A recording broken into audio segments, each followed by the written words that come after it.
నీళ్ళని డైవర్ట్ చేయాలి, లిఫ్ట్ పెట్టి ఎల్లంపల్లికి తీసుకురావాలని చెప్పి ప్రపోజల్స్ ఉండే.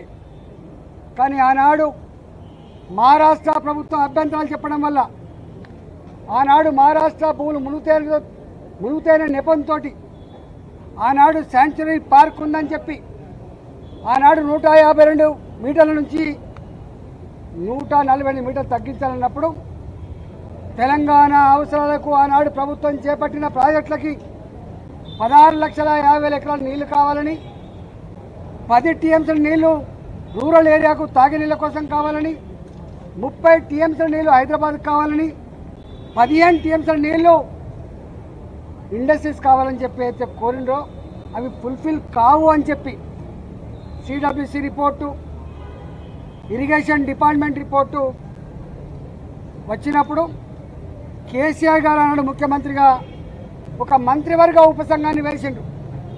హరీష్ రావు గారి నాయకత్వంలో వారు ఆనాడు ఇరిగేషన్ శాఖ మంత్రి, నేను ఆర్థిక మంత్రిగా, అదేవిధంగా ఇవాటి మంత్రిగా ఆనాటి మంత్రిగా ఉన్నటువంటి తుమ్మల నాగేశ్వరరావు గారు ఆర్ఎండ్బి మంత్రిగా మంత్రివర్గ ఉపసంఘం వేసిండు.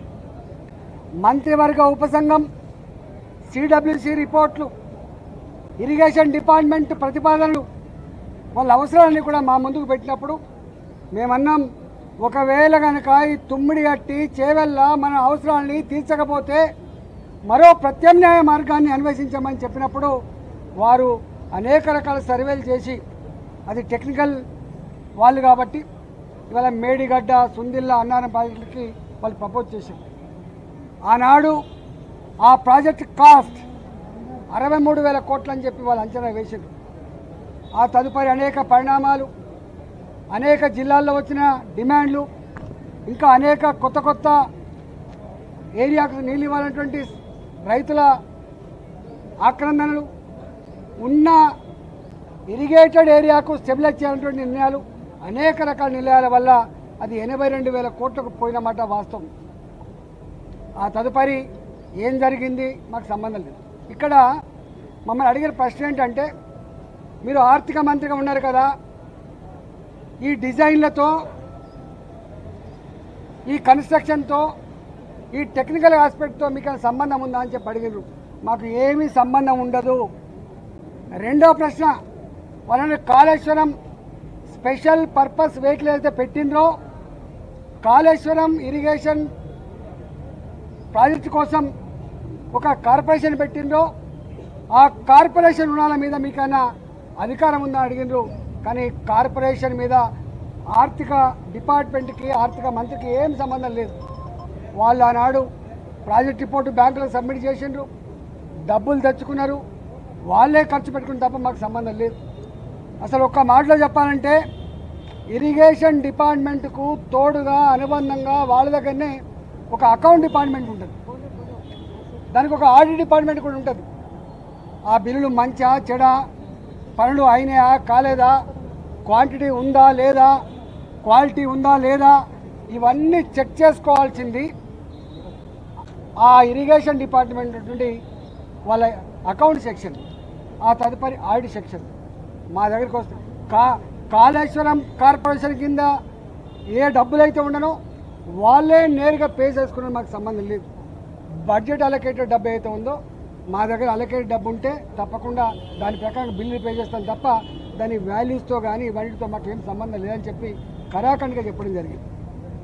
కానీ వాళ్ళ ఎంత దుర్మార్గులు అంటే, ఈ ఈటల రాజేంద్ర గారు పిలుస్తాండ్రు, ఏం పిలుస్తావు, ఏం పిలిచినా ఏముంటుంది, మా బతుకు చాలా ట్రాన్స్పరెంట్గా, మేము ఎథిక్స్ కోసం బతికిన వాళ్ళం, ప్రజల కోసం బతికిన వాళ్ళం, కంత మీద తుపాకీ పెట్టినా కూడా గదే మాట మాట్లాడడం తప్ప ఇంకోటి మాట మాట్లాడటం కాదు.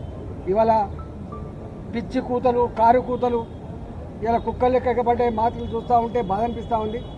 ఏది ఏమైనా తెలంగాణ ప్రజలు నిజమైన న్యాయ నిర్ణేతలు, ఎవడు తప్పు చేసిండో ఎవడు ఒప్పు చేసిండో వాళ్ళు నిర్ణయిస్తారు తప్ప ఇవాళ కొద్దిమంది బట్టకాల్చి మీద చేసినంత మాత్రాన్ని మీకు అయ్యే ప్రసక్తి లేదు. కానీ ఒక్కటి మాత్రం మళ్ళీ ఒకసారి చెప్పదలుచుకున్న, 3 బరాజులు మేడిగడ్డ దాని విలువ 4,600 కోట్లు, సుందిల్ల అదేవిధంగా అన్నారం ఒకదానికేమో 2,700 కోట్లు, ఒక దానికేమో 2011 కోట్లు. నేను ఒకటే కాంగ్రెస్ పార్టీని డిమాండ్ చేస్తా ఉన్నా, భారతీయ జనతా పార్టీ ఇప్పటికే చెప్పింది నిజాయితీగా ఉండాలని చెప్పి కోరుతుంది. పార్టీ ప్రభుత్వ ధనాన్ని దుర్వినియోగం చేద్దని చెప్పి కోరుతుంది, చట్టాన్ని లోబడి ఉండాలని చెప్పి కోరుతుంది, నీకు ఇచ్చిన కర్తవ్యాన్ని ఒక ప్రజలకు బాధ్యతతో పనిచేయమని చెప్పి కోరుతుంది. ఇవాళ మేము కోరుతా ఉన్నాం. అంతకుముందు అనేక కమిషన్లు వేసిండ్రు, ఎందుకు రిపోర్ట్లు బయట పెడతలేరు, ఎందుకు చర్యలు చేపడతలేరు? నేను ఇక్కడ కూడా కోరుతున్నా, ఇప్పటికే సంవత్సరం గడిచిపోయింది, త్వరగా ఈ రిపోర్ట్ను బయట పెట్టండి. త్వరగా నిజంగా ఎవరు బాధ్యులవుతారో వాళ్ళ మీద చర్యలు తీసుకోవాలి తప్ప మీరు తాత్సారం చేసి బట్టగాల్చి మీదేసి వాటిగా రాజకీయ పంపం కట్టుకుంటా అంటే నిన్ను వదిలిపెట్టే ప్రసక్తి లేదు. తెలంగాణ సమాజం నిశ్చితంగా గమనిస్తూ ఉంది నువ్వు ఏ ఆరోపణలు చేస్తూ ఉన్నావో, ఏ మాటలు మాట్లాడుతున్నావో. ఇవాళ ఆ మాటలకు కట్టుబడి, ఆ ఆరోపణలకు కట్టుబడి రేపు ఆ రిపోర్ట్ను బయటపెట్టు. రిపోర్ట్లో ఏం నష్టం జరిగిందో, ఎన్ని వేల కోట్ల రూపాయలు దుర్వినియోగం జరిగినాయో, దానికి కారకులు ఎవరో, తప్పకుండా దోషులు ఎవరో శిక్షించకపోతే నిన్ను ప్రజాక్షేత్రంలో నీకు శిక్ష తప్పదని చెప్పి కాంగ్రెస్ పార్టీ హెచ్చరిస్తాం.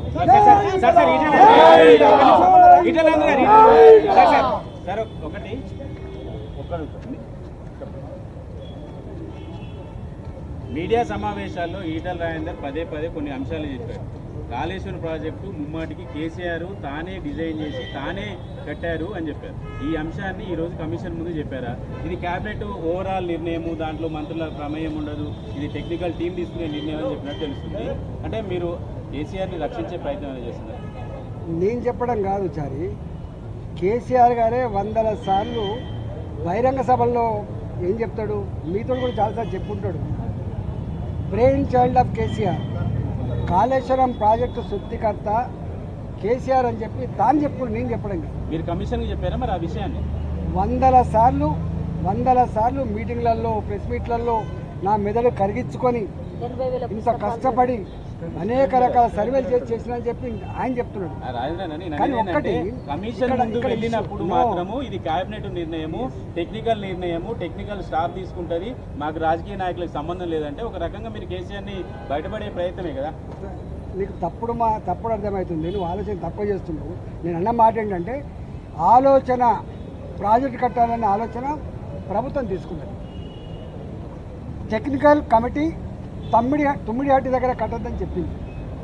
దానికి నిర్ణయం తీసుకున్న వ్యక్తి మొట్టమొదటిగా కేసీఆర్ ఈజ్ బాస్, మొత్తం క్యాబినెట్కి బాస్ కేసీఆర్, ఈ రాష్ట్ర ముఖ్యమంత్రి కేసీఆర్.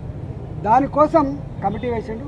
కానీ అంతిమంగా నిర్ణయం అమలయ్యేది నా బ్రెయిన్ చైల్డ్ కాబట్టి అమలు చేస్తా అని చెప్తే ఒక్కడివే అమలు చేస్తే అది కాదు. దాని క్యాబినెట్ మొత్తం ఆమోదిస్తే మాత్రమే అది కన్స్ట్రక్షన్ అవుతుంది తప్ప ఒక కేసీఆర్ ఆమోదించిన పద్ధతి ఉండదు. ప్రాజెక్టు డిజైన్ చేశాడు, కేసీఆర్ కట్టాడని మీడియా సమావేశంలో మీరు చెప్పారు. ఇదే విషయాన్ని కమిషన్ కి చెప్పారా? అక్కడ మాత్రం టెక్నికల్ టీం చూసుకుంటుంది, మాకు సంబంధం లేదని స్టేట్మెంట్ చేశారు. ఎక్కడ కట్టాలి, ఎట్లా కట్టాలి, దాని క్వాలిటీ ఏంది, దాని క్వాంటిటీ ఏంది, దాని డెప్త్ ఎంత, అవన్నీ మాకు సంబంధం ఉండాలని ఫైనాన్స్